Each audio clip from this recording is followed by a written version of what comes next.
ప్రత్యేకంగా ఈరోజు స్తుతి కూడిక ఏర్పాటు చేసుకోవడానికి గల కారణం మరి మీ దైవజనురాలు సునీత గారికి దేవుడు ఇచ్చిన అద్భుతమైన స్వస్థత. అది మొదటి అంశం అయితే, రెండవ అంశం దేవుడు వారికి ఇచ్చిన కుమారుడు జాన్ వెస్లీ తన పుట్టినరోజు కూడా ఈరోజు. కాబట్టి 23 సంవత్సరాలు నిండి జాన్ వెస్లీ 24వ సంవత్సరంలోనికి అడుగిడడం దేవుని మహాకృప. అయితే ఈ సందర్భాన మరి సునీతమ్మ కూడా పరిపూర్ణమైన స్వస్థత పొంది దేవుని సన్నిధిలో సజీవ సాక్షిగా నిలవబడటం గొప్ప సంగతి కదా. ఆ పేరు వినగానే గుండెలు హడల్మంటాయి కదా. ఎన్నో రోగాలు వస్తుంటాయి, కానీ క్యాన్సర్ అనగానే సడన్గా మనుషులకి ఒక్కసారిగా గుండె జారిపోద్ది. మరి అలాంటి పరిస్థితుల్లో దేవుడు వారిని ధైర్యపరిచాడు, బలపరిచాడు, స్వస్థపరిచాడు. మరి ఇందాక సాక్ష్యం చెబుతుంటే విన్నాను, 12.5 లక్షకు పైగా ఇప్పటి వరకు ఖర్చైనా మరి కొద్దిపాటి జీతంతో దేవుని మీద ఆధారపడిన వారిని దేవుడు ఆదరించాడు, పోషించాడు, సమయోచిత సహాయం ఇచ్చాడు, బలపరిచాడు. ఈ కష్టమంతట్లో, ఈ ఆపదంతట్లో దేవుడు తోడుండి వారిని దాటించాడు. అందుకు ప్రభువుకు గట్టిగా చప్పట్లు కొట్టి మనము కృతజ్ఞతలు తెలియచేద్దాం. ఈ సందర్భాన కీర్తనల గ్రంథము 103వ అధ్యాయంలో మొదటి, ఎవరో అక్కడ అరుపులు, రోడ్డు మీద అరుపులు ఆపాలి. కీర్తనల గ్రంథం 103వ అధ్యాయము మొదటి 5 వచనాలు మనం చదువుదాము. నా ప్రాణమా యెహోవాను సన్నుతించుము, నా అంతరంగమునున్న సమస్తమా ఆయన పరిశుద్ధ నామమును సన్నుతించుము. నా ప్రాణమా యెహోవాను సన్నుతించుము, ఆయన చేసిన ఉపకారములలో దేనిని మరువకుము. ఆయన నీ దోషములన్నింటినీ క్షమించువాడు, నీ సంకటములన్నింటినీ కుదుర్చువాడు. సమాధిలో నుండి నీ ప్రాణమును విమోచించుచున్నాడు, కరుణా కటాక్షములను నీకు కిరీటముగా ఉంచుచున్నాడు. పక్షిరాజు యవనము వలె నీ యవనము క్రొత్తదగుచుండినట్లు మేలుతో నీ హృదయమును తృప్తిపరచుచున్నాడు. ఈ 5 వచనాలను కలిపి భక్తుడు ఆ 3 అంశాల దీవెనగా చెప్పాడనమాట. అక్కడున్న 3 దీవెనలు ఏమిటంటే, ఫస్ట్ ఫర్గివ్నెస్, రెండవది రిడెంప్షన్, మూడవది సాటిస్ఫాక్షన్. ఫస్ట్ది క్షమాపణ, దేవుడు మన దోషాలన్నింటినీ క్షమించేవాడు. రెండవది మన సంకటములన్నింటినీ కుదుర్చి సమాధిలో నుంచి మన ప్రాణాన్ని విమోచిస్తాడు. కాబట్టి రిడెంప్షన్ అనంటే విమోచన. మూడవది సాటిస్ఫాక్షన్, మేలులతో మన హృదయాలను దేవుడు తృప్తిపరుస్తాడు. సంకటములు అన్న మాటకు ఇంగ్లీష్లో డిసీజెస్ అని ఉందన్నమాట. డిసీజెస్ అంటే రోగాలు, డిసీజెస్ అని అంటే ఆయన మన సంకటములన్నింటినీ కుదుర్చువాడు. ఏ పాప, అటు తిరగకుండా కూర్చోవాలా? అమ్మాయి తిరగటానికే పని చేసి పట్టు కట్టుకున్నట్టున్నావు నువ్వు, మళ్ళీ ఎలాకే అట్లా కూర్చో. ఓకే, దేవుడు 3 దీవెనలు మనకి ఇస్తాడు, ఎన్నో దీవెనలు ఇస్తాడులే. ఈ 5 వచనాలలో మాత్రం మెన్షన్ చేయబడిన 3 దీవెనలు ఏమిటంటే, ఒకటి ఆయన మన దోషాలన్నింటినీ క్షమిస్తాడు, రెండవది మన సంకటాలన్నింటినీ కుదిర్చి సమాధిలో నుంచి మన ప్రాణాన్ని విమోచిస్తాడు, అంటే విడిపిస్తాడు. విడిపించి ఏం చేస్తాడు? మేలులతో మన హృదయాన్ని తృప్తిపరుస్తాడు. కాబట్టి దేవుడు చేసే ప్రధానమైన మేలులు అన్నమాట. ఆయన ఈ లోకంలో ఎవ్వరూ దోషములను క్షమించలేరు, పాపములను క్షమించలేరు, శాపాన్ని మరణాన్ని తొలగించలేరు. యేసు ప్రభు ఒక్కడే పాప విమోచకుడు, శాప విమోచకుడు, మరణము నుంచి తప్పించేవాడు, పాపులను రక్షించి పరిశుద్ధులుగా తీర్చేవాడు, దుర్నీతి పరులను నీతిమంతులుగా చేసి నిత్య జీవం చేర్చగలిగిన వాడు. ఈ లోకానికి యేసే నిరీక్షణ, యేసే రక్షణ. కాబట్టి యేసయ్యను ఎవరు ఆశ్రయిస్తారో మొట్టమొదట జరిగే మేలు, ఎక్కడా దొరకని మేలు, అదేమిటంటే అదే పాప క్షమాపణ. ఈ పాప క్షమాపణ దేవుడిచ్చే గొప్ప మేలు. పాపములు క్షమించబడుట వలన ఆత్మలు నిత్యనాశనం నుంచి రక్షించబడతాయి. అలాగే సంతానం విమోచించబడుతుంది. వ్యక్తిగతంగా మన జీవితాలు కూడా ఆశీర్వదించబడతాయి. ఎందుకనంటే పాపము మనల్ని పాడు చేస్తుంది, అట్లాగే మన చేతి పనులను పాడు చేస్తుంది, మన సంతానాన్ని కూడా పాడు చేస్తుంది. చివరికి మన ఆత్మను నిత్య నరకానికి ఈడ్చుకు వెళుతుంది. ఆజ్ఞాతిక్రమమే పాపం, పాపం వలన వచ్చు జీతము మరణము, కరువు, భయము, రోగము, కష్టము, కన్నీరు, ఇవన్నీ కూడా పాపం యొక్క ఫలితాలు. అయితే యేసు ప్రభు ఒక్కడే పాపము నుంచి విడిపించగలడు. అర్థమవుతుందా? కనుక మానవాళి దేవుణ్ణి ఆశ్రయిస్తే ఆయన చేసే మొదటి మేలు పాపము నుంచి విడుదల కలుగ చేయుట. కాబట్టి ఎవరూ విడిపించలేని, ఎవరూ తప్పించలేని మరణాన్ని, ఎవరూ తొలగించలేని పాపాన్ని, శాపాన్ని యేసు ప్రభువు మాత్రమే తన శిలువ యాగముతో, తన కృపా కనికరాలతో మన జీవితంలో తొలగించటానికి సర్వశక్తిమంతుడై ఉన్నాడు. కనుక ఎవరు దేవుణ్ణి ఆశ్రయిస్తే, ఎవరు దేవుణ్ణి విశ్వసిస్తే, ఎవరు దేవుని దగ్గర పాప క్షమాపణ పొందుకుంటే, పశ్చాత్తాపపడితే, వారు ఎలాంటి స్థితిలో ఉన్నా దేవుడు వారిని క్షమిస్తాడు, రక్షిస్తాడు, నీతిమంతులుగా తీరుస్తాడు. అందుకే 1 యోహాను పత్రికలో 1వ అధ్యాయం 9వ వచనంలో, మనము మన పాపములను ఒప్పుకునే ఎడల ఆయన నమ్మదగిన వాడు, నీతిమంతుడు కనుక మన పాపములన్నింటినీ క్షమించి సమస్త దుర్నీతి నుంచి మనలను పవిత్రులుగా చేస్తాడు. ఆ పవిత్రులే పరలోక రాజ్యంలో ప్రవేశిస్తారు. పాపులందరూ అగ్ని గంధకాలతో మండు గుండములో, అపవాదికి వాని దూతల కొరకు నియమించబడిన నిత్య నరకాగ్నిలో పడద్రోయబడతారు. అది నిరంతర శిక్ష.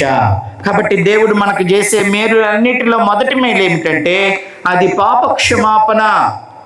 కాబట్టి ఎంతమంది ఇక్కడ పాప క్షమాపణ పొందారో లేదో ఎవరికి వారు పరీక్షించుకోవాలి. పాప క్షమాపణ పొందటమే మొట్టమొదటి దీవెన. ఇక రెండవ దీవెనలోకి వస్తే, దేవుడు మన ప్రాణాలను విమోచిస్తాడు. నా ప్రియ దేవుని పిల్లరా, 4వ వచనం 3వ వచనంలో, ఆయన నీ దోషములన్నింటినీ క్షమించువాడు, నీ సంకటములన్నింటినీ కుదుర్చువాడు, సమాధిలో నుంచి నీ ప్రాణమును విమోచించుచున్నాడు, కరుణా కటాక్షములను నీకు కిరీటముగా ఉంచుచున్నాడు. నా ప్రియ దేవుని పిల్లరా, దేవుడు మన రోగములను బాగు చేస్తాడు. దావీదుకు కూడా మరణకరమైన రోగం వచ్చింది. అప్పుడే స్వస్థత కోసం దావీదు ప్రార్థించినప్పుడు దేవుడు స్వస్థపరిచాడు. ఆ స్వస్థపడిన తరువాత రాస్తున్న కీర్తనే 30వ కీర్తన. చూడండి, కీర్తనల గ్రంథము 30వ అధ్యాయం. యెహోవా, నా శత్రువులను నా విషయమై సంతోషింపనీయక నీవు నన్ను ఉద్ధరించి ఉన్నావు, అందుకై నేను నిన్ను కొనియాడుచున్నాను. యెహోవా నా దేవా, నేను నీకు మొరపెట్టగా నీవు నన్ను స్వస్థపరిచితివి. యెహోవా, పాతాళములో నుండి నా ప్రాణమును లేవదీసితివి. నేను గోతిలోనికి దిగకుండా నీవు నన్ను బ్రతికించితివి. యెహోవా భక్తులారా, ఆయనను కీర్తించుడి. ఆయన పరిశుద్ధమైన జ్ఞాపకార్థ నామమును బట్టి ఆయనను స్తుతించుడి. ఆయన కోపం నిమిషమాత్రముండును, ఆయన దయ ఆయుష్కాలం అంతయు నిలుచును. సాయంకాలమున ఏడ్పు వచ్చి రాత్రి ఉండినను ఉదయమున సంతోషము కలుగును. నేనెన్నడను కదలనని నా క్షేమకాలమున అనుకుంటుని. యెహోవా, దయగలిగి నీవే నా పర్వతమును స్థిరపరిచితివి. నీ ముఖమును నీవు దాచుకొనినప్పుడు నేను కలత చెందితిని. యెహోవా, నీకే మొరపెట్టితిని, నా ప్రభువును బ్రతిమాలుకొంటిని. నేను గోతిలోనికి దిగిన ఎడల నా ప్రాణం వలన ఏమి లాభము? మన్ను నిన్ను స్తుతించునా? నీ సత్యమును గూర్చి అది వివరించునా? యెహోవా, ఆలకింపుము, నన్ను కరుణింపుము.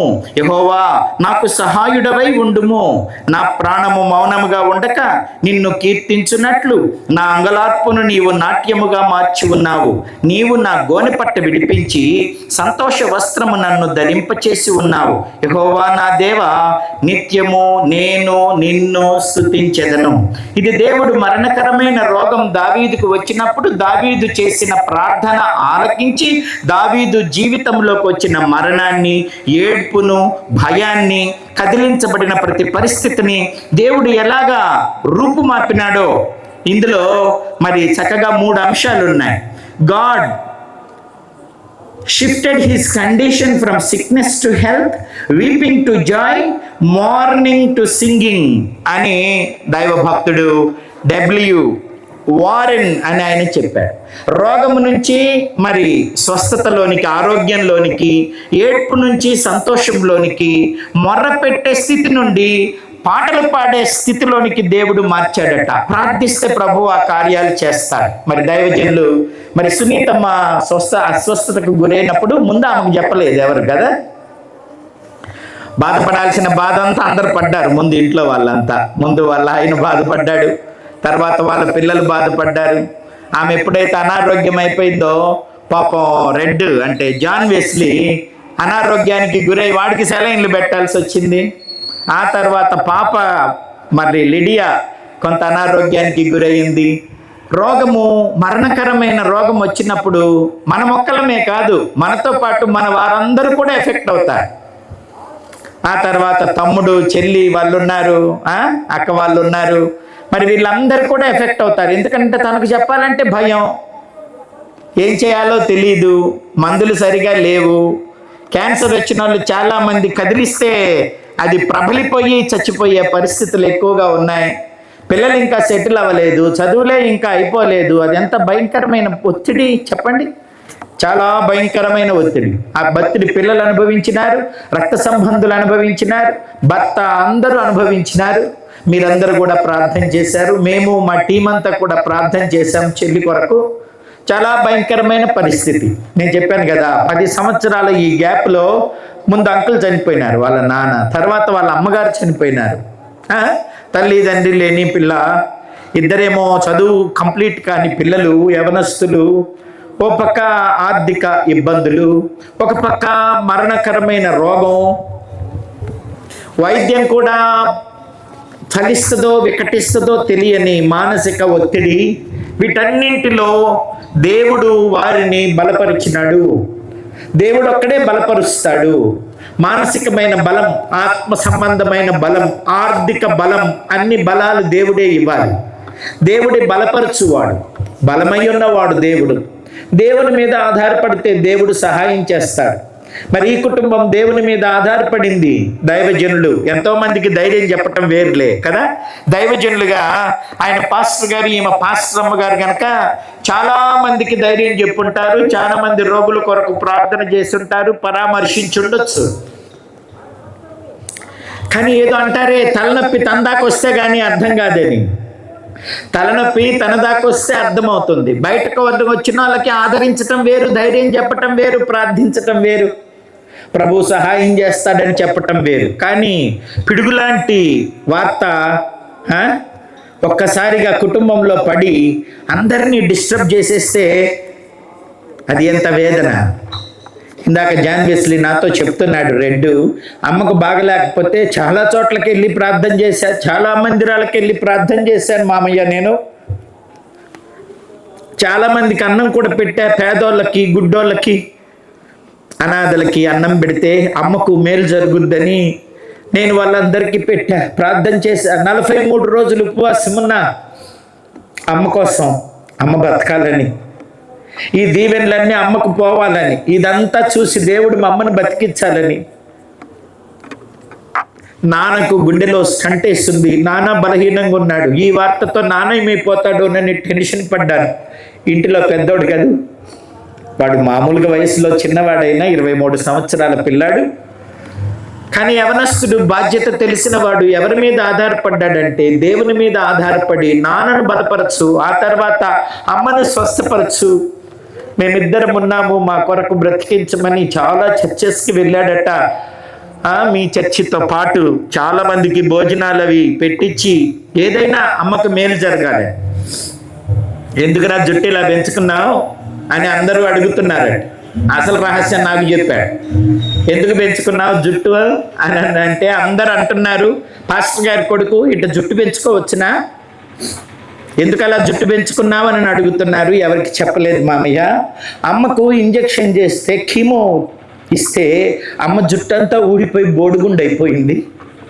అమ్మను అలా నేను చూడలేకపోయినాను, అందుకని జుట్టు పెంచుకొని ఇట్లాగా గుండైపోయి అసలు జీవితంలో ఇంకెప్పుడు జుట్టు రాని వాళ్ళకి ఈ జుట్టు ఇద్దామని పెంచుకుంటున్నాను మామయ్య అన్నాడు. వాడి పెద్ద మనసును చూసి నాకు చాలా సంతోషం అనిపించింది. అమ్మకు మరలా దేవుడు జుట్టు ఇచ్చాడు, వెంట్రుకలన్నీ ఊడిపోయినాయి, బోడిగుండైపోయింది. పుట్టినప్పటి నుంచి అమ్మనంత వికారంగా నేను ఎప్పుడు చూడలేదు. ఈ కీమో ఇవ్వడం వలన అమ్మ జుట్టు అంతా ఊడిపోయింది. అందుకని జుట్టు నేను డొనేట్ చేయాలా, ఎప్పటికీ జుట్టు రాని వాళ్ళకి జుట్టు డొనేట్ చేయాలా. ఎవరా లాపమనే తొందరగా, నేను జుట్టు డొనేట్ చేయాలనుకుంటున్నాను, అందుకని జుట్టు పెంచుకున్నా. ఎంతో పొడవు ఉండాలని చెప్పారంట వాళ్ళు. అంత పొడవు వస్తే తీసేస్తాం మామయ్య, నాకు ఇదేం సరదా కాదు, ఈ వికారంగా కనపడటం నాకు ఇష్టం లేదు. అమ్మను అలా చూడలేకపోయాను మామయ్య, అందుకే అసలు జీవితంలో ఎప్పుడు జుట్టు రాని వాళ్ళకి జుట్టు ఇవ్వాలనుకుంటున్నాను అని చెప్తే నేను చాలా సంతోషపడ్డాను. కానీ వాళ్ళ అమ్మకి మరలా జుట్టు దేవుడు ఇచ్చి మరలా పోయిన ఆ రూపాన్ని మరలా తిరిగి ఇచ్చిన దేవుడు. చప్పట్లు కొట్టి దేవునికి స్తోత్రం చెప్పాలి. నా ప్రియ దేవుని పిల్లరా, ఎట్లా ఒక వ్యక్తి మరణకరమైన రోగం వచ్చినప్పుడు కుటుంబం మీద ఎంత భయంకరమైన ఒత్తిడి ఉంటుందో ఆలోచించండి. కాబట్టి ఈ ఒత్తిడంతా ఎవరు తొలగిస్తారు? దేవుడే తొలగిస్తాడు. అనుభవిస్తేనే తెలుస్తుంది ఆరోగ్యం యొక్క విలువ. అనారోగ్యం వస్తేనే ఆరోగ్యం విలువ తెలుస్తుంది. ఆదరణ కరువైతేనే ఆదరణ విలువ కూడా తెలుస్తుంది. ఆకలి అయితేనే అన్నం విలువ కూడా తెలుస్తుంది. విలువ తెలిస్తే మాత్రం కొనుక్కోవటానికి అవేం అంగట్లో దొరికే సరుకులా కాదే. దేవుడే చేయాల్సినవి. స్వస్థత దేవుడే ఇవ్వాలి. ప్రాణాన్ని దేవుడే నిలవబెట్టాలి. ఆరోగ్యం దేవుడే ఇవ్వాలి. డబ్బుతో కొనగలిగినవి కొన్ని, డబ్బుతో కొనలేనివి ఎన్నో ఉన్నాయి. ఆ డబ్బుతో కొనలేనివన్నీ దేవుడు తన కృప ద్వారా అనుగ్రహిస్తాడు. చప్పట్లు కొట్టి దేవునికి స్తోత్రం చెప్పాలి. ఆరోగ్యాన్ని, ఆకలిని, ఆయుష్ను డబ్బుతో కొనుక్కోలేము. ఆదరణను, ధైర్యాన్ని డబ్బుతో కొనలేము. ఆ ఆదరణకర్త అయిన దేవుడు మనల్ని ఆదరిస్తాడు. ఆరోగ్య ప్రదాత అయిన దేవుడు మనల్ని స్వస్థపరుస్తాడు. నా ప్రియ దేవుని పిల్లలు, మన జీవితాల్లో నిరాదరణకు, అధైర్యానికి, అపాయాలకు, రోగాలకు గురైనప్పుడు దేవునికి ప్రార్థన చేస్తే దేవుడు విడిపిస్తాడు. అందుకని త్వరగా ఈ కూడిక ఏర్పాటు చేసుకోవాలి. ఒక పక్క డబ్బులు లేవు కదా, ఇబ్బంది. అయినప్పటికీ దేవుణ్ణి స్తుతించటానికి, మందుల కోసం అంత డబ్బులు ఖర్చు పెట్టినాం కదా, దేవుణ్ణి స్తుతించడానికి కూడా ఆలస్యం చేయకూడదు అని అంటే నేను మరలా చెప్పాను. ఈ మధ్యనే మరలా 20వ తారీఖు ఎప్పుడో మరలా ఇంకొక కీమో ఇచ్చినారు కదమ్మా. 20వ తారీఖు ఒక కీమో ఇచ్చారు. ఎందుకని అంటే వీళ్ళ పెద్దనాన్నగారు భిక్షాల అంకుల్ చనిపోయినారు గుంటూరులో. మరి సునీత వాళ్ళ పెద్దనాన్నగారు. అప్పుడు మేము అక్కడికి వెళ్ళాము. అప్పుడు చెప్పింది చెల్లి, అన్న 29వ తారీఖు రెడ్డిది కూడా బర్త్డే ఉంది కనుక నాకు దేవుడు చేసిన స్వస్థతను బట్టి స్థుతి కొడుకు పెట్టాలనుకుంటున్నాం అని అంటే, మరి నీకు కీమో ఇస్తారు కదా 20వ తారీఖు, 9 రోజుల్లో నువ్వు సెట్ అయిపోతావా? మరలా ఈ మీటింగ్ పెట్టుకుంటే నీకు కుదరదేమో, ఇంకో రోజు పెట్టుకోమ్మా, నేను తప్పకుండా వస్తాను అని అంటే, ఇప్పటికే ఆలస్యం అయిపోయిందన్న, నేను తొందరగా కూడిక ఏర్పాటు చేసుకోవాలా, దేవుణ్ణి స్తుతించాలా. ఎందుకని? మన్ను నిన్ను స్తుతిస్తుందా? అది నీ సత్యాన్ని వివరిస్తుందా? నేను గోతిలోనికి పోతే నిన్ను ఎవరు స్తుతిస్తారు? కాబట్టి నన్ను బతికించు, నేను నిన్ను స్తుతిస్తా అని దావీదు ప్రార్థన చేశాడు. మా అమ్మను బతికించు, నేను నిన్ను స్తుతిస్తా అని పిల్లలు, భర్త ప్రార్థన చేశారు. సంఘమంతా ప్రార్థన చేసింది. స్తుతించడానికి ఆలస్యం చేయకూడదు. స్వస్థత కోసం వెంటనే జరగాలని ప్రార్థన చేస్తాం కదా. కష్టం వచ్చినప్పుడు వెంటనే పోవాలని ప్రార్థన చేస్తాం కదా. ఇబ్బంది వచ్చినప్పుడు వెంటనే తీరాలని ప్రార్థన చేస్తాం కదా.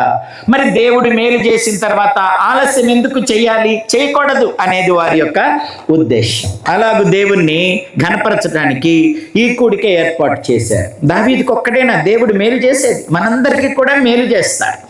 ఆయన ఎన్ని మేలులు! ఈ ఒక్క రోగమేనా? కాదు, ఎన్నో ప్రమాదాల నుంచి.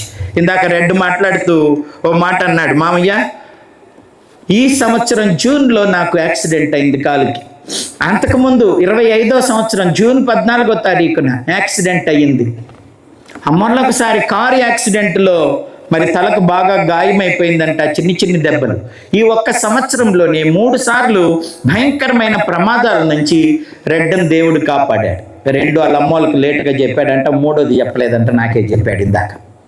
కార్ యాక్సిడెంట్ గురించి వాళ్ళ అమ్మోళ్ళకి ఎవరికి చెప్పలేదు. ఈ తలంతా ఇక్కడ పగిలిపోయి గాయమైంది, అదంతా జుట్టుతో కవర్ చేసేసాడంట. ఎందుకురా కవర్ చేసినావు అని అంటే, మామయ్య అమ్మ నాన్న ఏమైనా అయితే తట్టుకోలేరు, ఒకదాని వెంట ఒకటి ఇలాగవుతుంటే వాళ్ళు చాలా కృంగిపోయి ఉన్నారు. దేవుడు ఎందుకు మాకు ఇలా చేస్తున్నాడు అనుకున్నాను. నా ప్రియ దేవుని పిల్లరా, ఉద్దేశపూర్వకంగా దేవుడు ఎవరికి హాని చేయడు. దుష్టుడే మనతో పోరాడతాడు, మనకి నష్టము నాశనము కలుగ చేస్తాడు. దేవుడు ఏం చేస్తాడంటే ఆ కీడులన్నిటి నుంచి తప్పిస్తాడు. చప్పట్లు కొట్టి గట్టిగా దేవునికి స్తోత్రం చెప్పాలి. దేవుడు ఎవరికి ఉద్దేశపూర్వకంగా హాని చేయడు. సర్వశక్తుడు దుష్కార్యం చేయట అసంభవం. ఆయన ఎప్పుడు కీడు చేయడు. మరి ఎట్లాగొస్తాయి? దుష్టుడి వలన కలుగుతాయి, కొన్నిసార్లు మన బలహీనతల వలన కలుగుతాయి, కొన్నిసార్లు ప్రకృతి వైపరీత్యాల వలన కలుగుతాయి. మనుషుల వలనే కలిగిన, ప్రకృతి వలననే కలిగిన, దుష్టుని వలనే కలిగిన మనకు సహాయం చేసే దేవుడు ఉన్నాడు. ఆ దేవుడే అన్నిటి నుంచి వీరిని కాపాడి విడిపించాడు. చప్పట్లు కొట్టి గట్టిగా దేవునికి స్తోత్రం చెప్పాలి. నా ప్రియ దేవుని పిల్లల, నా ప్రాణం గోతిలోకి దిగిపోతే ఏం ప్రయోజనం? నన్ను ఆయన ఉద్ధరించాడు అన్నాడు. 7 అద్భుతాలు ఇక్కడ జరిగినాయి. కీర్తనల గ్రంథం 30వ అధ్యాయంలో మొదటి వచనం నీవు నన్ను ఉద్ధరించి ఉన్నావు అని ఉంది. 2వ వచనం చివరిలో నన్ను స్వస్థపరిచావు అన్నాడు. 3వ వచనం చివరిలో పాతాళంలో నుండి నా ప్రాణమును లేవదీశావు అన్నాడు. ఆ మొదటి లైన్లో. 3వ వచనం చివరి లైన్లో నన్ను బ్రతికించావు. 7వ వచనం చివరి లైన్లో నన్ను స్థిరపరిచావు. 11వ వచనం చివరి లైన్లో నా అంగలార్పును నీవు నాట్యముగా మార్చి ఉన్నావు అన్నాడు. 12వ వచనం మొదటి లైన్లో నీవు నా గోనె పట్టను విడిపించి సంతోష వస్త్రము నన్ను ధరింపచేసి ఉన్నావు. కాబట్టి ఉద్ధరించి ఉన్నావు, స్వస్థపరిచినావు, లేవదీసినావు, బ్రతికించినావు, స్థిరపరిచినావు. నా అంగలార్పును నాట్యంగా మార్చావు, నా సంతోషాన్ని, నా అంగలార్పును, నా గోనె పట్టను సంతోష వస్త్రముగా నువ్వు చేశావు. 7 అంటే సంపూర్ణం. దేవుని కార్యాలు సంపూర్ణం. దేవుడు అసంపూర్ణం చేసేవాడు కాదు. అందరినీ కరుణించేవాడు, కాపాడేవాడు, స్వస్థపరిచేవాడు, మొరలు ఆలకించేవాడు. అవమానాన్ని ఘనతగా మార్చి, మరణాన్ని జీవంగా మార్చి, అనారోగ్యాన్ని ఆరోగ్యంగా మార్చి, కన్నీటిని నాట్యంగా మార్చి, గోనె పట్టను స్తుతి వస్త్రంగా చేసి నిలుపుతాడు. నా ప్రియ దేవుని పిల్లల, దేవుడు ప్రార్థనలు ఆలకించేవాడు. సర్వ శరీరులకు ఆయన మేలు చేస్తాడు. కనుక ఎవరు కష్టంలో ఉన్నా ప్రభు దగ్గరికి రావాలి. అన్నీ బాగున్నప్పుడు మనం అనుకుంటామంట నన్ను ఎవడు కదిలించలేడు అని. అన్నీ బాగుంటే ఎవడు కదిలించలేడు అనుకుంటామట. దావీదు కూడా అలాగే అనుకున్నాడట. నా క్షేమకాలమున నేను కదల్చబడననుకుంటుని, కానీ కష్టం వచ్చినప్పుడు కదిలిపోతే ఎవరు మరి కదలకుండా స్థిరపరిచారు? నీవే నా పర్వతమును స్థిరపరిచితివి అని రాసిన ఇక్కడ ఒరిజినల్ ట్రాన్స్లేషన్లో నీవే నన్ను పర్వతంలాగా స్థిరపరిచావు అనుంది. నీవే నా పర్వతమును స్థిరపరిచితివి అని ఈ 30వ కీర్తన 7వ వచనంలోన 6వ వచనంలో 7వ వచనం యెహోవా దయగలిగి నీవే నా పర్వతమును స్థిరపరిచితివి అని ఇక్కడ ట్రాన్స్లేట్ చేశారు. కానీ ఒరిజినల్ బైబిల్లో ఏమనుందనంటే నీవే నన్ను పర్వతంలాగా స్థిరపరిచావు. దేవుడు మనలను పర్వతంలాగా స్థిరపరుస్తాడు. ఎప్పుడు? దేవుని మీద మనము ఆధారపడినప్పుడు. యెషయా గ్రంథంలో 26వ అధ్యాయం 3వ వచనంలో అనుకుంటాను, ఎవని మనస్సు యెహోవా మీద ఆనుకొనునో వాడు పూర్ణ శాంతి గలవాడవుతాడు, ఎందుకంటే అతడు నీ యందు విశ్వాసం ఉంచాడు. అవును, దేవుని యందు విశ్వాసం ఉంచిన వాడు ఎన్నడూ కదల్చబడడు. విశ్వాసం ఎప్పుడు సిగ్గుపడనివ్వదు. విశ్వాసం ఎప్పుడు అవమానపరచదు. దేవుని యందు ఉంచే విశ్వాసం. యెషయా గ్రంథం 26వ అధ్యాయం 3వ వచనం, ఎవని మనస్సు నీ మీద ఆనుకొనునో వానిని నీవు పూర్ణ శాంతి గలవానిగా కాపాడుదువు, ఏలయనగా అతడు నీ యందు విశ్వాసం ఉంచి ఉన్నాడు. సింహాసనం మీద, అతని తెలివి మీద, డబ్బు మీద, అక్కడున్న వైద్యుల మీద, అతను వాడే మందుల మీద విశ్వాసం ఉంచలేదు దావీదు. మరి ఎవరి మీద విశ్వాసం ఉంచాడు? దేవుని మీద విశ్వాసం ఉంచాడు. ఎవరైనా యెహోవా. యెహోవా అంటే ఎవరు? ఉన్నవాడు అనువాడు, చాలిన దేవుడు, సర్వశక్తిమంతుడు. నా ప్రియ దేవుని పిల్లరా, ఇక్కడే సునీత వాళ్ళ పెద్దనాన్న గారి కూతురు, భిక్షాల్ గారి కూతురు, మరి అక్క కూడా ఇక్కడ ఉన్నారు. అక్క వాళ్ళ హస్బెండ్కి ఆ మధ్య మొన్న మరి హార్ట్ ఆపరేషన్ జరిగింది ఎన్ఆర్ఐలో. అక్క ఆయనకు 3 వాల్వ్స్ పాడైపోయి 4వ వాల్వ్ కూడా మరి దెబ్బతిన్న పరిస్థితుల్లో నేను స్టంట్ వేయించుకుంటా, నేను బైపాస్ సర్జరీ చేయించుకోనని భయపడుతుంటే ధైర్యం చెప్పి ప్రార్థన చేసి ప్రభువు మీద ఆధారపడి ప్రభువుకు మొరపెట్టుకుంటే ఈరోజు దేవుడు ఆపరేషన్ని సక్సెస్ చేసి ఆమెకన్నిటిని తుడిచి ఆయనను బ్రతికించి తన భార్యకు 2 పిల్లల కొరకు దేవుడు నిలిపినాడు. బ్రతకాల్సిన పరిస్థితే కాదు, అలాంటి పరిస్థితుల్లో దేవుడు ఆయన్ను బ్రతికించి వచ్చే నెల నుంచి నువ్వు డ్యూటీకి కూడా వెళ్ళొచ్చు అని చెప్పారట. చప్పట్లు కొట్టి దేవునికి స్తోత్రం చెప్పాలి. నా ప్రియ దేవుని పిల్లలు, ఆ రోజు అక్క భయపడుతూ చేసిన ఫోన్లో ఎంత కృంగుదలో, ఎంత నిరాశో, ఎంత భయమో. అక్కన్న మాట గుర్తుంది, మీ బావ కోసం ప్రార్థన చేయవు, ఎక్కడున్నావో ప్రార్థన చేయి, అందరితో ప్రార్థన చేపించు అనింది అక్క గొంతులో. ఆ దుఃఖం ఈరోజు సంతోషంగా దేవుడు మార్చినాడు. ఆ గుండెల్లో భయాన్ని దేవుడు తొలగించినాడు. నా ప్రియ దేవుని పిల్లరా, దేవుడు మనల్ని ఎప్పుడు వదిలిపెట్టేవాడు కాదు.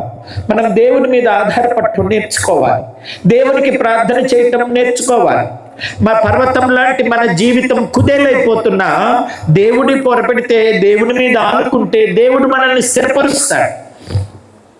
పర్వతం స్థిరపడితే పర్వతం మీద ఉన్న జంతువులకు, మొక్కలకు, నివాసితులందరికీ అదే ఆధారం. కాబట్టి మన జీవితం అనేకులకు ఆధారం. మొదట మన పిల్లలకు, మన బంధువులకు, మనతో ఉన్న వారికి అది ఒక గొప్ప ఆధారం. నువ్వు పర్వతం లాంటి వ్యక్తివి, ఆ పర్వతాన్ని స్థిరపరచాల్సింది దేవుడే. కాబట్టి దేవుడే మనల్ని స్థిరపరుస్తాడు, దేవుడు మనల్ని వదిలిపెట్టాడు. ఎందుకనంటే ఆయనకు అసాధ్యమైనది ఏమి లేదు. ఎందుకనంటే ఆయన యెహోవా. ఆ యెహోవా అని అంటే సర్వశక్తిమంతుడు, చాలిన దేవుడు, all sufficient God, all mighty God. All mighty God అని అంటే అన్నిటికంటే, అందరికంటే బలమైన వాడు. ఎన్నిటికంటే? రోగం కంటే, మందుల కంటే, మరణం కంటే, అన్నిటికంటే బలమైన వాడు దేవుడు. ఆ బలమైన దేవుడు ఏం చేస్తాడనంటే మన బలహీనతలన్నీ సరిచేస్తాడు, మన సంకటాలన్నింటినీ కుదురుస్తాడు. జీవన్ గారు, నా కాళ్ళను గమనిస్తున్నారా మీరు? స్టేజీ బల్ల ఒత్తుకుంటుందని నా కాళ్ళకి ఏర్పాటు చేశారు. సంతోషం. ప్రియ దేవుని పిల్లరా, దేవుడు మన సంకటాలన్నింటినీ కుదురుస్తాడు. సమాధిలో నుంచి మన ప్రాణాన్ని విమోచిస్తాడు. ఎంత గొప్పవారైనా, ఎంత డాక్టర్లైనా, ఎంత మెడిసిన్ అయినా కొంతవరకే పనిచేస్తుంది. దేవుడు కరుణిస్తేనే ఆ మెడిసిన్ అయినా, ఈ డాక్టర్లైనా మన ప్రాణాన్ని నిలబెట్టడానికి ఉపయోగపడగలరు. ఎందుకని? జీవమరణములు యెహోవా తన స్వాధీనమందు ఉంచుకొని ఉన్నాడు. నరులను మృతులుగాను సజీవులుగాను చేయువాడు యెహోవాయే. చప్పట్లు కొట్టి గట్టిగా దేవునికి స్తోత్రం చెప్పాలి. బతుకున్నామా? అది దేవుని దయ. ఎందుకు? అందరికీ జీవాన్ని, ఊపిరిని, సమస్తమును దయచేయువాడు దేవుడు. మరొక రోజును మనం చూస్తున్నామని అంటే, మన పిల్లలు మన చుట్టూ ఉన్నారు అని అంటే, మనం పర్వతంలాగా స్థిరపరచబడ్డాము అని అంటే, మన రోగం కుదిర్చబడింది. ఆ రోగం ద్వారా మన ప్రాణం పాతాళంలోనికి పోకుండా విమోచించబడింది అని అంటే కారణం దేవుడు. దేవుడు హిజ్కియాను కాపాడినట్టు చెల్లి సునీతను ప్రభు కాపాడినాడు. క్యాన్సర్ అందరికంటే, అన్నిటికంటే బలమైందేలే, భయపెట్టేదేలే, మింగేసేదేలే, కానీ అంతకంటే బలమైన వాడు దేవుడు. చప్పట్లు కొట్టి దేవునికి స్తోత్రం చెప్పాలి. చాలిన దేవుడవు యేసు, చాలిన దేవుడ నీవు, చాలిన దేవుడవు యేసు, చాలిన దేవుడ నీవు.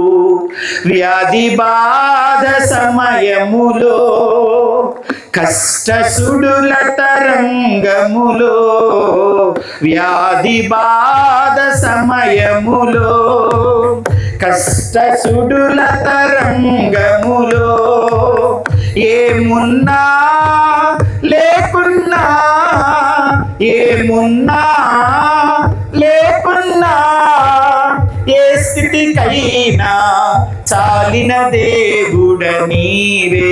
నాతో పాడకూడదు మీరంతా? ఏ స్థితికైనా చాలిన దేవుడ నీవే, చాలిన దేవుడవు. ఎవరికి బీట్ ఇస్తుంది? అంటే నీ చెయ్యి త్వరగా. చాలిన దేవుడవు యేసు, చాలిన దేవుడ నీవు. అంజూర చెట్లు పూయకున్నను, ద్రాక్ష చెట్లు ఫలించకున్నను, అంజూర చెట్లు పూయకున్నను, ద్రాక్ష చెట్లు ఫలించకున్నను. అరే, నువ్వు పట్టణానికి ఆపనన్నా ఆపరా నాయన. చేనిలోని పైరు పండకపోయినను, శాలలోని పశువులు లేకపోయినను, ఏమున్నా లేకున్నా, ఏ స్థితికైనా చాలిన దేవుడ నీవే, చాలిన దేవుడవు. యేసు చాలిన దేవుడ నీవు, వ్యాధి బాధ సమయములో, కష్ట సుడుల తరంగములో, ఏమున్నా లేకున్నా ఏ స్థితికైనా చాలిన దేవుడ నీవే, చాలిన దేవుడవు. యేసు చాలిన దేవుడ నీవు. ఆయన ఉంటే ఇంకెందుకు మాకు భయం? దావీదును మరణకరమైన స్థితిలో నుంచి గోతిలోనికి దిగిపోతున్న ప్రాణాన్ని విమోచించి స్వస్థపరిచి శత్రువుల దగ్గర ఆయన్ను ఉద్ధరించి పర్వతంలాగా స్థిరపరిచి ఏడ్పును నాట్యంగా మార్చి గోనె పట్టను స్తుతి వస్త్రంగా చేసి దుఃఖానికి అనారోగ్యాన్ని ఆరోగ్యంగా మార్చిన దేవుణ్ణి స్తుతించకుండా దావీదు ఉండలేకపోయినాడు. అలాగే కుటుంబం కూడా ఉండలేకపోయింది. అలా స్తుతిస్తూ ఉంటే దేవుడు ఏం చేస్తాడు? విడిపించటము స్వస్థపరచటమే కాకుండా తృప్తిపరుస్తాడు. చప్పట్లు కొట్టి గట్టిగా దేవునికి స్తోత్రం చెప్పాలి. స్తుతిస్తున్నప్పుడు దేవుడు నీ కొరతలన్నీ తీరుస్తాడు. అనారోగ్యమా, ఆర్థిక ఇబ్బందుల, మానసిక ఒత్తిడుల, కుటుంబ సమస్యల, అసూయ పరులతో వ్యాధ్యాల అన్నిటిలో దేవుడు సహాయం చేస్తాడు. నా ప్రియ దేవుని పిల్లలు, ఎలాగా? ఓ తల్లి కుమారుల ఎడల తండ్రి జాలి పడినట్లు నేను మీ ఎడల జాలి పడతానన్నాడు ఇదే కీర్తనలో. పక్షిరాజు తన పిల్లలను రెక్కల మీద మోసి తన రెక్కల క్రింద కాచుకున్నట్లుగా నేను కూడా మిమ్మలను రెక్కల మీద మోస్తా, రెక్కల క్రింద కాస్తా. తల్లి ఆదరించినట్లు ఆదరిస్తా, నా మోకాళ్ళ మీద మిమ్మల్ని ఆడిస్తా, మీకు నెమ్మదినిస్తా, జనముల ఐశ్వర్యాన్ని మీ దగ్గరికి పంపిస్తా, భయపడకండి అంటున్నాడు దేవుడు. దేవుడు క్షమించటమే కాదు, దేవుడు విడిపించటమే కాదు, దేవుడు తృప్తిపరుస్తాడు. నీకు ఏ కొరత ఉంటే ఆ కొరతను దేవుడు తీరుస్తాడు. ఎందుకని? ఆయన తృప్తిపరచు దేవుడు, ఆయన తృప్తిపరచే దేవుడు, ఆదరించే దేవుడు, హక్కును చేర్చుకునే దేవుడు, రెక్కల మీద మోసే దేవుడు.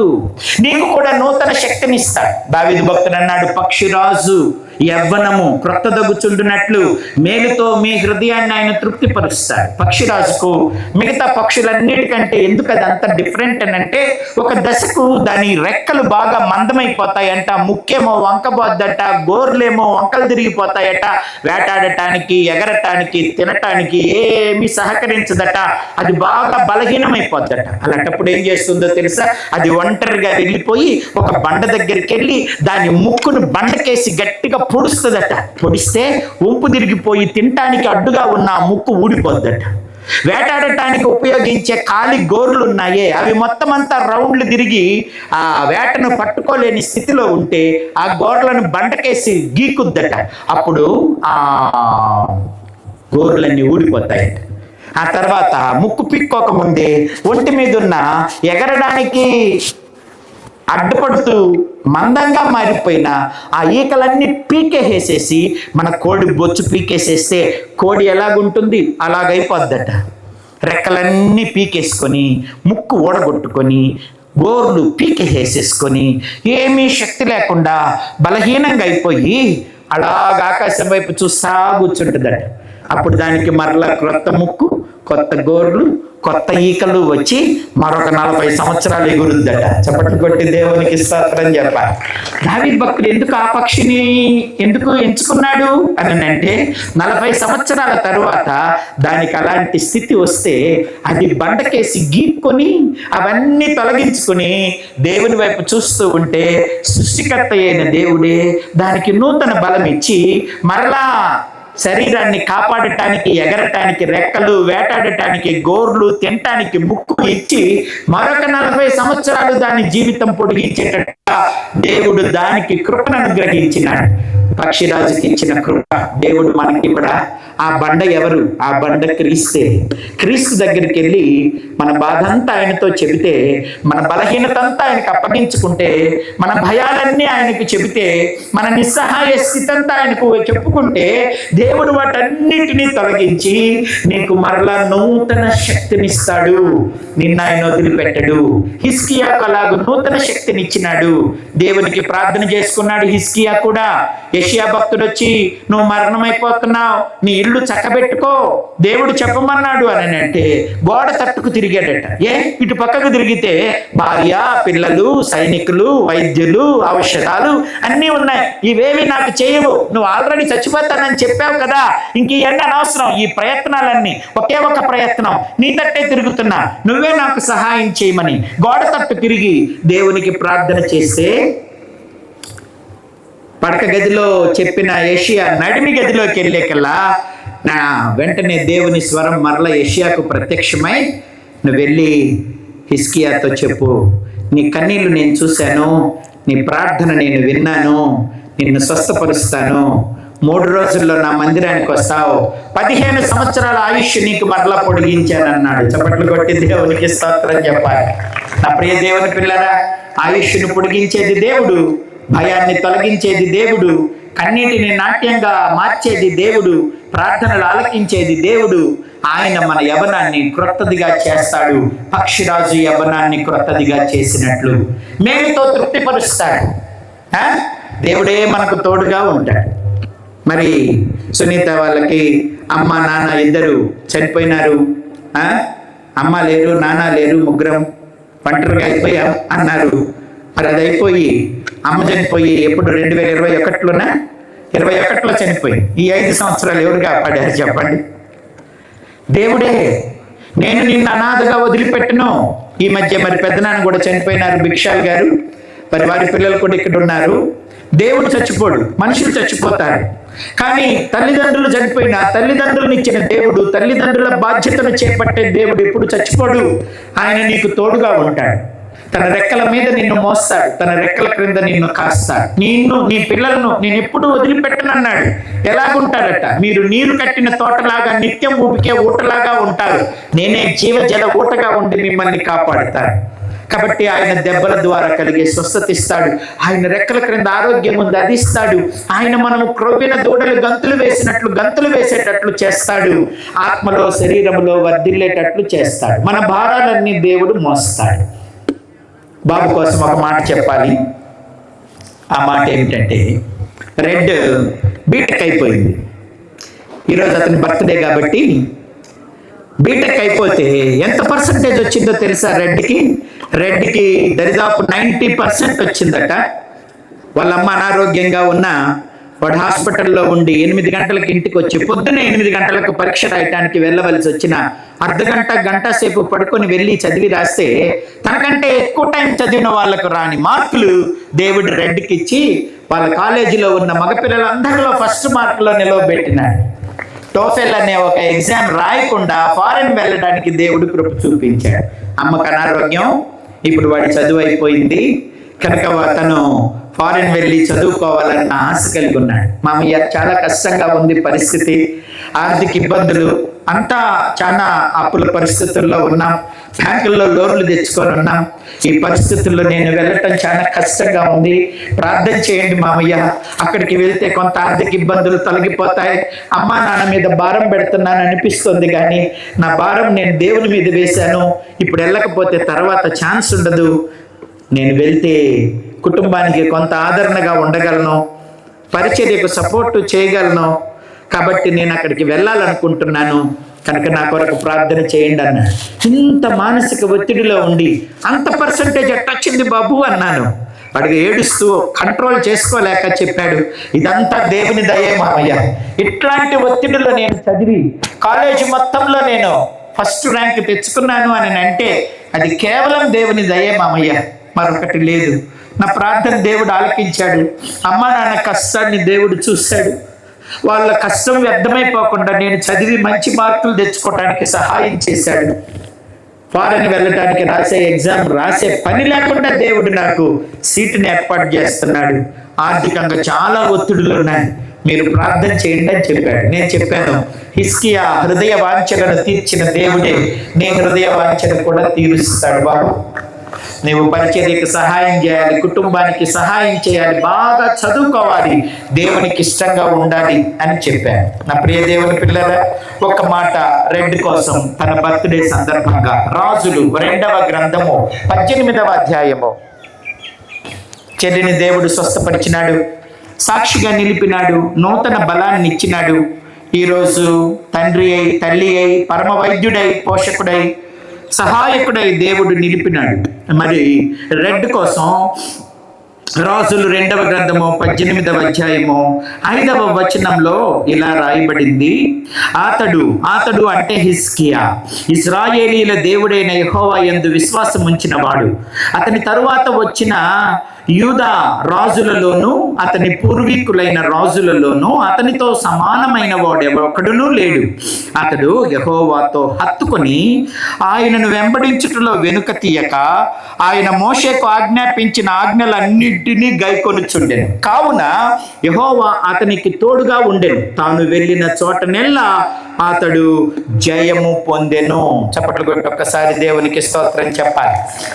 మరణకరమైన రోగం వచ్చినప్పుడు హిజ్కియాను స్వస్థపరిచినాడు. సునీతమ్మను కూడా దేవుడు స్వస్థపరిచాడు. ఎందుకంటే ఆయన మారనివాడు, మరువనివాడు, మాట తప్పనివాడు, నిత్యము సజీవుడైన దేవుడు. తన్ను ఆశ్రయించు వారందరికీ కృప చూపిస్తాడు. సింహపు పిల్లలైనా లేమి గలవై ఆకలి కొంట ఏమో గాని యెహోవాను ఆశ్రయించు వానికి ఏ మేలు కొదువై ఉండదు. కాబట్టి దేవుణ్ణి ఆశ్రయిస్తే దేవుడు సహాయం చేస్తాడు. పిల్లలు చక్కగా చదువుకొని మంచి మార్కులు తెచ్చుకోవాలి. ఆ తర్వాత వాళ్ళు ఫలించే కొమ్మలై కుటుంబానికి, పేదలకు, బీదలకు సహాయకులు, పోషకులు అవ్వాలి. అది దేవుని యొక్క ఉద్దేశం. అది ఎవరి వలన సాధ్యం? ఎప్పుడు సాధ్యం? 3 పనులు చేయాలి. హిజ్కియా ఏం చేశాడు అని అంటే, అతడు యెహోవాను హత్తుకున్నాడు, ఒకటిది. రెండవది, ఆయనను వెంబడించట్లో వెనుక తీయలేదు. మూడవది, ఆయన మోషేకు ఆజ్ఞాపించిన ఆజ్ఞలన్నింటినీ గైకొన్నాడు. కనుక తనకు ముందు గాని తన తర్వాత గాని వచ్చిన రాజుల్లో ఎవరు హిజ్కియాకు సమానమైన వాడు లేడు. అంటే మనం ఎవరిని హత్తుకోవాలి? దేవుణ్ణి హత్తుకోవాలి. మనుషులను కాదు, సెల్ ఫోన్స్ని కాదు, అపవిత్రమైన వ్యక్తులను కాదు, ఈ లోకపు నటనను కాదు, ఎవరి ఇచ్చలను కాదు. వాటిని హత్తుకున్నంత వరకు మనము నష్టపోతాం, నశించిపోతాం, కృంగిపోతాం, కూలిపోతాం, కుళ్ళిపోతాం. మనము లోకాన్ని, పాపాన్ని, మనుషులను, రాజులను, అధికారులను, డబ్బును, మన సొంత ఇష్టాన్ని మనం ఎప్పుడూ హత్తుకోకూడదు. హత్తుకోవటం, దేవుణ్ణి హత్తుకోవాలి. పట్టుకోవటం కాదు, ఇక్కడ హత్తుకోవటం. హత్తుకోవటం అంటే ఏంటో తెలుసా? అప్పుడప్పుడు పెళ్ళిళ్ళలో చెబుతుంటారు. హత్తుకోవటం ఏంటో, పట్టుకోవటం ఏంటో. అయ్యా మీరు ఒకసారి రండి ఇక్కడికి. హత్తుకోవటం అంటే ఇది తీసేయాలి, ఇది తీసేయాలి. ఇదొక పట్టుకోవటం. ఇదొక రకమైన పట్టుకోవటం. కానీ పెద్ద బలంగా ఉండదు, ఊరికనే ఊడిపోద్ది. ఎందుకంటే కొంచెం బలమైంది ఇది. ఓకేనా? ఇది కూడా గట్టిగా లాగితే తెగిపోద్ది. ఆ తర్వాత ఇంకొక పట్టుకోవటం, ఇది కొంచెం స్ట్రాంగ్. ఆ రెండింటికంటే ఇప్పుడు ఇదొక పట్టుకోవటం. పట్టుకోవా నన్ను?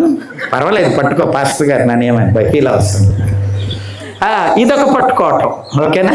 ఇవన్నీ లాగితే ఊడిపోయే బంధాలన్నమాట. ఇదంతా పట్టుకోవటమే. ఇక హత్తుకోవటం ఏంటంటే, ఆయన చేతిలో బైబిల్ పక్కన పెట్టమన్నానుగా, నా చేతిలో మైక్ కూడా పక్కన పెట్టాలి. పెట్టకపోతే హత్తుకోవటం కుదరదు.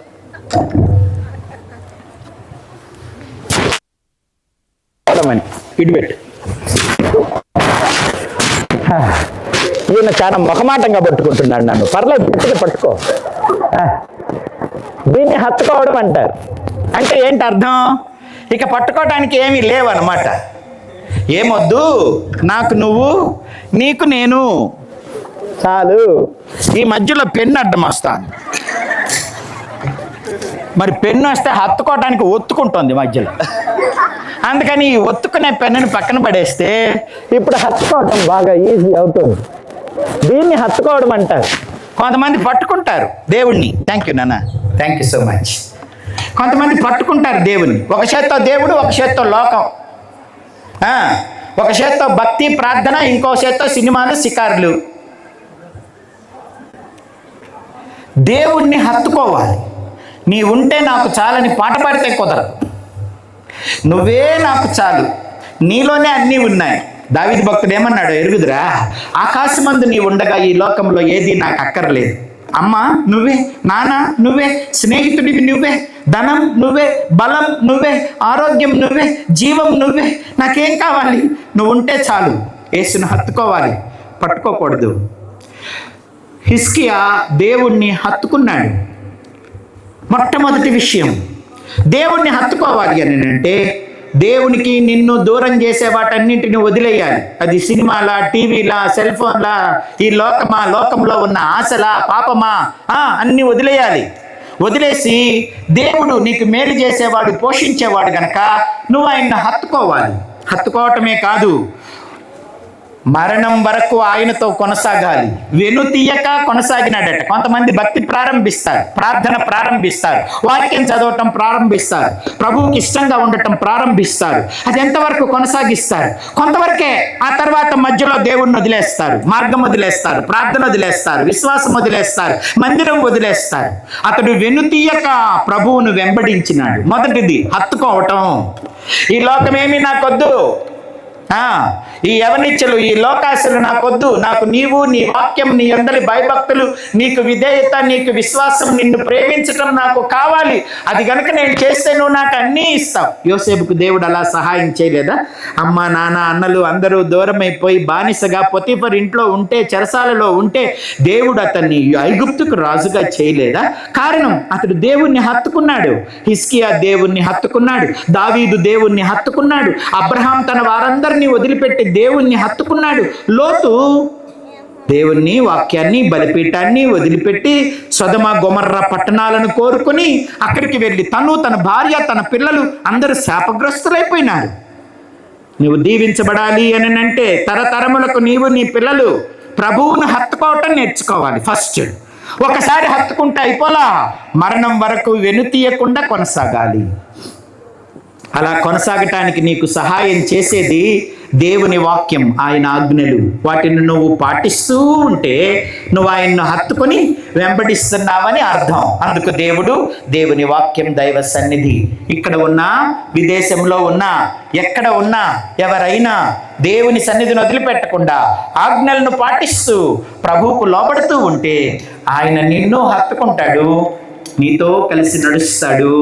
అప్పుడు లోయలైనా, పర్వతాలైనా, కరుకు మార్గాలైనా, నునుపు మార్గాలైనా, వంకర మార్గాలైనా, అరణ్యమైన, ఎడారైనా, అది చీకటైనా, వెలుగైనా, అది కరువైనా, సమృద్ధైనా, అది స్వదేశమైన, విదేశమైన, దేవుడు నిన్ను ఎప్పుడు వదిలిపెట్టడు. దేవుడు అన్ని నీకు అనుకూలంగా మారుస్తాడు. ఆయన 3 పనులు చేస్తే ఈయన 3 పనులు చేశాడట. ఎవరు? దేవుడు. 7వ వచనం 18:7. కావున యెహోవా అతనికి తోడుగా ఉండెను, అతడు వెళ్ళిన చోటనెల్లా అతడు జయం పొందెను. అవును, మనము దేవుణ్ణి హత్తుకుంటే దేవుడు మనకు తోడుగుంటాడు. ఆయనతో ఉంటే మనకంతా జయమే. కష్టాలు రావని నేను చెప్పను, రోగాలు రావని నేను చెప్పను, భయం రాదని నేను చెప్పను, ఆర్థిక ఇబ్బందులు రావని, కుటుంబ సమస్యలు రావని నేను చెప్పను. ఎన్ని సమస్యలు వచ్చినా వాటన్నిటి నుంచి దేవుడు నిన్ను తప్పిస్తాడు. అర్థమవుతుందా? అన్నిటి నుంచి దేవుడు నిన్ను విడిపిస్తాడు, దేవుడు నిన్ను ఉద్ధరిస్తాడు, దేవుడు నిన్ను ఆశీర్వదిస్తాడు, దేవుడు నిన్ను తరతరములకు ఆశీర్వాదకరంగా చేస్తాడు.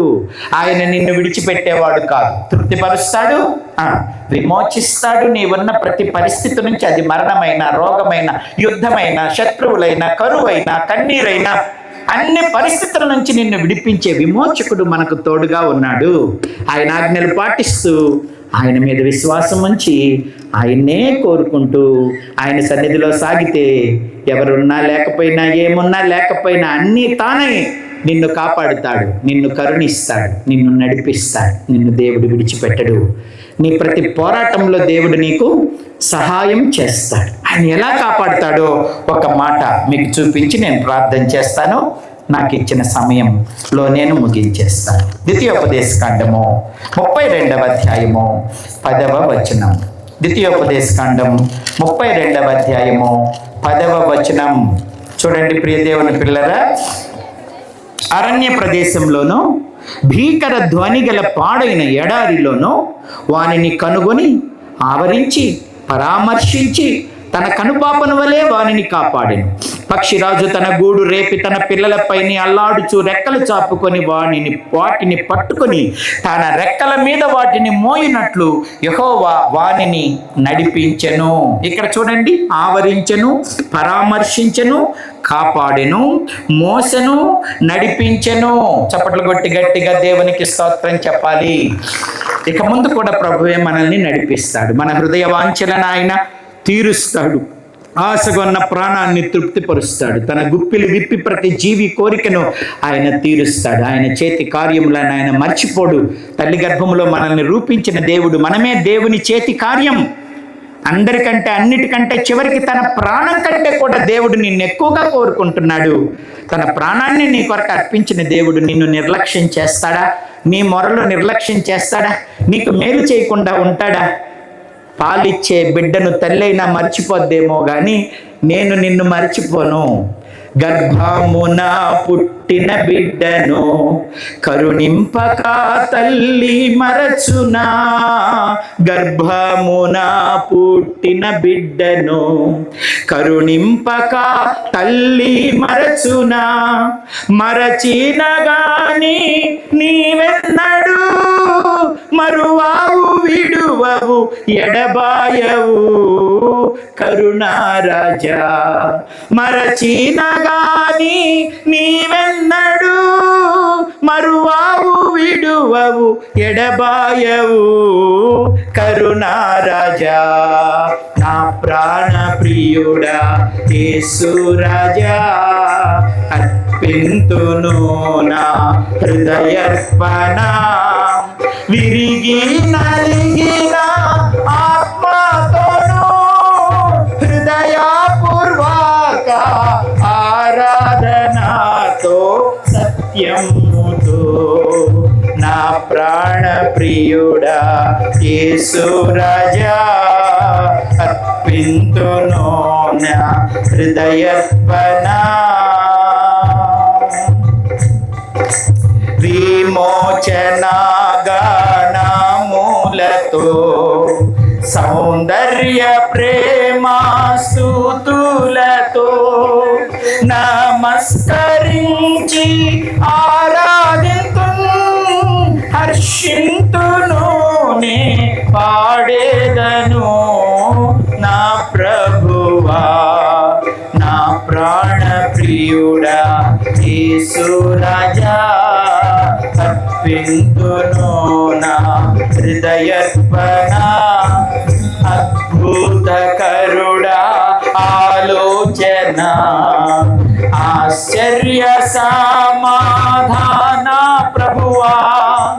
బలవంతుడా బహుప్రియుడా మనోహరుడా మహిమారాజా, స్తుతింతును నా ప్రాణ ప్రియుడా యేసు రాజా, అర్పింతును నా హృదయర్పణ. మన దేవుడు మారనివాడు. ఆకాశమును భూమిని సముద్రమును అందరి సమస్తాన్ని సృష్టించిన వాడు. రాజుల చేత నరుల చేత రక్షణ కలగదు, వారిని నమ్ముకోకూడదు. మాట మార్చని దేవుడు, మరణాన్ని జయించిన దేవుడు, మరణము కంటే బలమైన ప్రేమతో మనల్ని ప్రేమించేవాడు, విడువని ఎడబాయని దేవుడు. పర్వతాలు తొలగిన మెట్టలు తత్తరిల్లిన నా కృప నిన్ను విడిచిపోదన్నాడు. ఆయన్నే హత్తుకొని ఆయన్ను వెంబడించటంలో వెనుతీయకుండా ఆయన ఆజ్ఞలు మనం పాటిస్తూ ఉంటే ఆయన నీకు తల్లిగా తండ్రిగా తోడయ్యుండి కనుగొని ఆవరించి పరామర్శించి తన రెక్కల మీద మోసి తన రెక్కల క్రింద కాచి నీ కడుపు నింపి నిన్ను తృప్తితో నింపి నీ మనస్సును నీ హృదయాన్ని నింపి నీ పిల్లల అక్కర్లన్నీ తీర్చి నీ జీవిత కాలమంతా విడువని ఎడబాయని దేవుడిగా ఉండి నడిపిస్తాడు. అట్టి దేవుడుగా గల జనులు ధన్యులు. దైవజనులట్టి దేవుడిని కలిగి ఉన్నారు, ప్రకటిస్తున్నారు.